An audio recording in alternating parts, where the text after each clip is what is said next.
Excellences, Mesdames et Messieurs, veuillez vous lever, s'il vous plaît.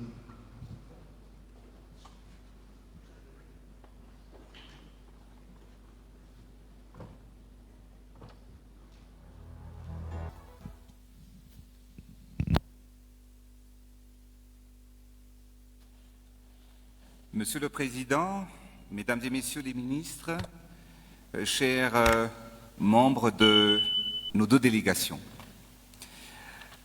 je tiens personnellement à remercier, Monsieur le Président, je tiens à vous remercier pour avoir accepté mon invitation à effectuer une visite d'État à Madagascar. Vous êtes le 5e président français à visiter Madagascar et le 2e à effectuer une visite d'État dans notre grande île, après les présidents Charles de Gaulle, François Mitterrand, Jacques Chirac et François Hollande.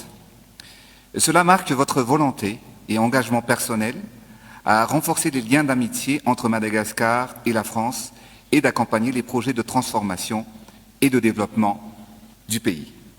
Monsieur le Président, permettez-moi tout d'abord de vous présenter les membres du gouvernement ici présents, la ministre des Affaires étrangères, Monsieur le ministre des Transports, Madame la ministre de l'Enseignement supérieur, Madame la ministre de la Communication et de la Culture, Monsieur le ministre de l'Aménagement du Territoire, Madame la ministre de l'Éducation nationale, Monsieur le ministre de la Santé, ainsi que Monsieur le ministre de l'Énergie et des Hydrocarbures. Mesdames et Messieurs les ministres, Mesdames et Messieurs les membres de la délégation, le président Macron et moi-même venons d'avoir un entretien en tête-à-tête franc et constructif qui nous a permis d'aborder plusieurs sujets stratégiques de notre coopération bilatérale. Nous avons partagé une vision commune d'un partenariat renouvelé, fondé sur la confiance, le respect et le développement partagé. Les discussions ont été axées sur l'objectif que tous les projets que nous portons ensemble doivent générer des impacts concrets et durables pour les populations. Ils doivent répondre aux attentes immédiates, mais aussi tracer des perspectives nouvelles pour les générations futures. Pour réaliser cet objectif, je souhaite vivement encourager les ministres techniques, sous la coordination générale du ministre des Affaires étrangères pour Madagascar, à œuvrer de concert pour mettre en œuvre les projets stratégiques prioritaires.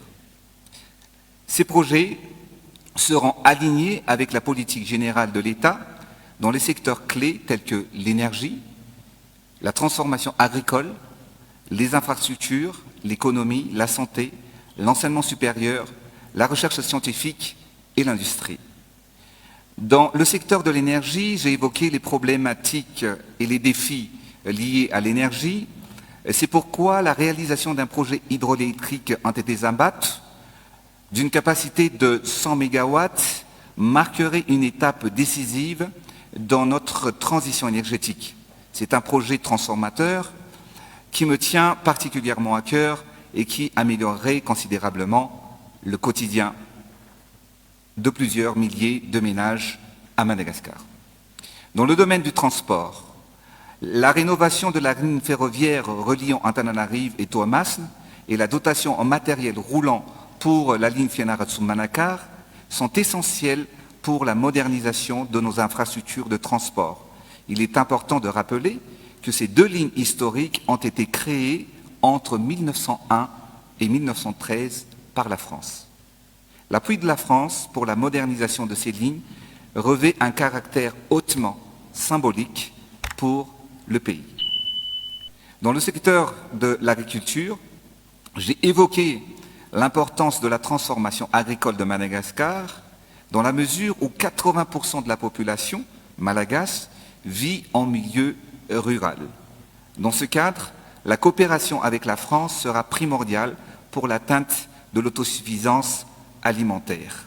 Je tiens juste à préciser que Madagascar est le 3e pays le plus grand producteur du riz sur le continent africain, après le Nigeria et l'Égypte. La formation des ressources humaines est également au cœur de nos priorités.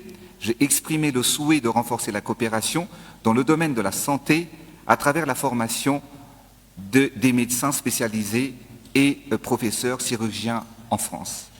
Dans le domaine de l'éducation et l'enseignement supérieur, Madagascar est l'un des pays francophones qui a le plus grand nombre d'apprenants chaque année sur le continent africain. La langue française est la langue d'enseignement dans les établissements publics et privés, du primaire jusqu'à l'université. Afin de valoriser pleinement cet atout majeur, nous avons échangé sur la possibilité de la construction d'une université de référence à Madagascar. Une telle initiative offrira à nos jeunes un cadre académique d'excellence à la hauteur de leur ambition et de réforme et aussi de renforcer leur insertion dans l'espace francophone et dans le monde. Nous encourageons vivement la poursuite de la coopération culturelle bilatérale, déjà très diversifiée, et je remercie la France, mais surtout l'implication du président Macron, pour avoir facilité les démarches de restitution des crânes des guerriers Sakalav, en particulier celui de Lapanzak Uruatsuir, une étape importante pour les familles de cette illustre enceinte puissent faire leur deuil. Dans le domaine de l'environnement, Madagascar est éligible au Fonds vert pour le climat. Pourtant, malgré les promesses, aucun financement concret n'a été mobilisé à ce jour. C'est pourquoi je souhaite solliciter l'appui de la France afin que notre pays puisse accéder pleinement aux mécanismes internationaux de financement climatique, en particulier au Fonds vert pour le climat, qui représente un levier essentiel pour soutenir nos efforts d'adaptation et de résilience face aux effets du changement climatique. Nous avons aussi également évoqué la question de la dette. Monsieur le Président, Mesdames et Messieurs les ministres, ainsi qu'à toute la délégation, nous avons aujourd'hui franchi une étape importante dans notre partenariat. Je suis convaincu que la mise en œuvre des projets que nous avons définis ensemble ouvrira une nouvelle page de l'histoire de la coopération entre Madagascar et la France. C'est maintenant à vous, Mesdames et Messieurs les ministres, de continuer les discussions techniques et de traduire nos orientations en projets concrets. Enfin, il est essentiel que nous nous rencontrions régulièrement à tous les niveaux, techniques et opérationnels, pour évaluer ensemble les étapes franchies, les progrès réalisés et si besoin, ajuster nos actions si nécessaire et poursuivre dans la voie d'une coopération efficace. Je vous invite donc à travailler ensemble avec ambition pour que cette visite soit marquée par des accords historiques dans la relation entre Madagascar et la France. Merci, Monsieur le Président. Merci, Monsieur le Président, Mesdames, Messieurs les ministres. Merci d'abord de l'amitié et de l'honneur que vous nous faites de recevoir avec ma délégation dans le cadre de cette visite d'État telle que vous l'avez décidé. Je tenais avant toute chose à réitérer ici les condoléances de la France après le décès de votre ambassadeur à Paris et veuillez transmettre à sa famille, mais aussi à toute la nation, les condoléances de notre pays. Monsieur le Président, vous avez tout dit et laissez-moi vous présenter la délégation de mon côté, ministre d'État, ministre en charge des Outre-mer, ancien Premier ministre, le ministre délégué aux Affaires étrangères, notre ambassadeur, chef d'État en particulier, mon conseiller Afrique, mon conseiller en charge de la communication, ma conseillère adjointe en charge d'Afrique et des diasporas, et notre directrice Afrique-Océan Indien. Monsieur le Président, nous avons, lors de cette visite d'État, plusieurs accords importants qui seront signés. et qui scande déjà l'agenda que vous avez ici décrit et qui est l'engagement de la France pour le développement économique, éducatif et de l'ensemble de la population. Et qu'il s'agisse de la présence de nos grandes entreprises et de nos entrepreneurs aux côtés des interlocuteurs malgaches du GEM et du forum d'affaires que nous irons conclure, en matière d'énergie, de numérique, d'infrastructure, de connectivité, de tourisme, plusieurs projets seront finalisés. Je me réjouis pour ma part du lancement des travaux à venir du projet du barrage hydroélectrique à Vouloubé, avec un investissement important d'EDF, un accompagnement par le groupe AFD, en particulier Proparco, et un prêt du Trésor accordé pour soutenir ce projet. Nous avons aussi beaucoup avancé dans des documents structurants qui vont intégrer la feuille de route, je vais y revenir, que vous avez présentée. Et nous avons également dans la connectivité, on évoquait le groupe POMA, dans la gestion des grandes infrastructures, des projets qui sont déjà structurants, en même temps que l'AFD continue de vous accompagner avec le ministère des Affaires étrangères en matière de développement agricole comme d'éducation. C'est aussi l'occasion, et je vous en remercie et vous en félicite, de tenir ce sommet de la COI, dans le cadre duquel nous souhaitons accroître nos coopérations. Et la France est un contributeur important de la COI, et à travers en particulier les projets pour la sécurité alimentaire, nous souhaitons en quelque sorte faire levier sur la coopération régionale pour faire encore davantage en matière de coopération bilatérale. Nous allons signer des accords aussi importants en termes de sécurisation de vos apports en blé, et nous comptons aussi être des partenaires de votre développement agricole, comme vous venez de le présenter. Et puis, avant de revenir sur les projets structurants et la feuille de route que vous avez présentée, Président, redire ici qu'il y a deux sujets dont nous sommes en effet fiers et qui ont consolidé la relation ces dernières années. Le premier, ce sont les enjeux patrimoniaux et mémoriels. Et merci de vos mots, je serai très heureux de la visite au Palais de Rouve demain matin et au cœur de votre histoire. Et après, en effet, la restitution de l'ornement du dé de la reine Ranavalon, de pouvoir organiser avec vous les bonnes conditions pour la restitution des crânes Sakalav, d'ores et déjà décidé et acté. Mais votre pays est au cœur de notre stratégie de restitution, comme vous le savez, et je crois que c'est à la mesure de notre histoire.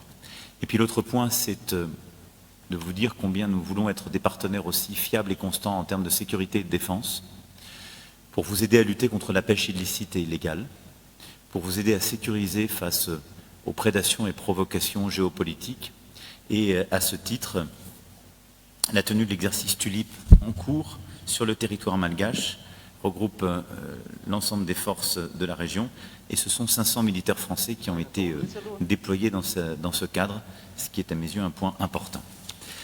Le Président a en effet proposé plusieurs axes structurants, et je veux dire ici que nous sommes en parfaite harmonie. Et donc l'un et l'autre, nous soutenons cette volonté d'aller plus loin sur ces grands projets. Le Président a présenté 5 projets.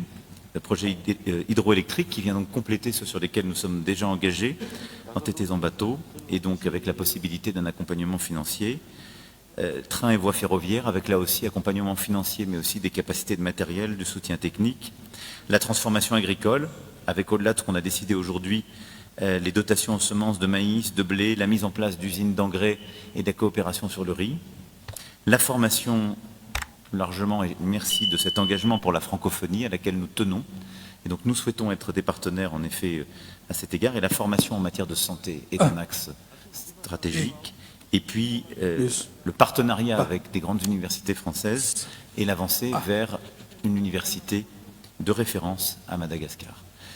Ces 5 points stratégiques, nous les avons validés. Et nous souhaitons aussi que ce qui a été préparé par nos ministres en matière de minerais critiques et de terres rares puisse abonder cette feuille de route.